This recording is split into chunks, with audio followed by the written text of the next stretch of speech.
Even the White House cannot explain its reasoning anymore on its virus and vaccine policy. I'm not sure the White House ever could really explain it all that well, but they would have certain lines that would, within their own narrow context, be at least semi-coherent. You need to get vaccinated to protect the people from you. The vaccines are extremely effective, whatever. At the time, these things seemed sort of plausible. Now they don't. Peter Doocy, one of the few reporters who asks difficult questions of the White House, Peter Doocy came out and asked Press Secretary Jenn Psaki, hey, Jen, since I'm vaxxed and I got COVID, and you're vaxxed and you got COVID, how come Joe Biden is still calling this a pandemic of the unvaccinated? I understand that the science says that vaccines prevent death, but I'm triple vaxxed, still got COVID. You're triple vaxxed, still got COVID. Why is the president still referring to this as a pandemic of the unvaccinated? Well, I think, Peter, there's a significant difference between, and you just experienced this, and not to expose your public health experience, but I can speak to mine as well. I had been triple vaxxed. I had minor symptoms. There is a huge difference between that and being unvaccinated. You are 17 times more likely to go to the hospital if you're not vaccinated, 20 times more likely to die. And those are significant, serious statistics. So yes, the impact for people who are unvaccinated is far more dire than those who are vaccinated. Will the president update his language at some time to be more reflective of the fact that people who are triple vaccinated are catching and spreading COVID? I think the president has said, as have we a number of times, that there will be breakthrough cases. There will be people who get COVID here, at different media organizations, at companies around the world, around the country, who have been vaccinated. How many millions of breakthrough cases do we need to have before we can stop calling them breakthrough cases? How many do you think? On January 17th, tens of thousands of men are going to start living a different life.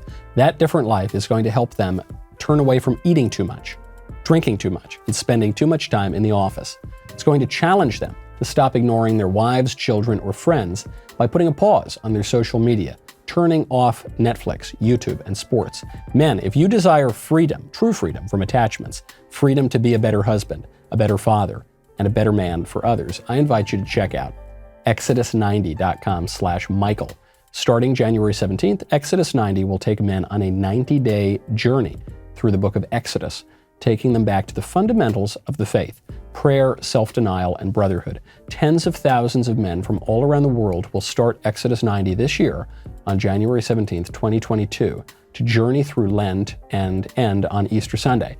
To date, more than 50,000 men have done Exodus 90, 99% reported experiencing greater freedom. I invite you to join them on this life-changing journey. Head on over to Exodus90.com/Michael to sign up, set your start date for January 17th, and invite a few friends to journey with you. That is Exodus90.com/Michael.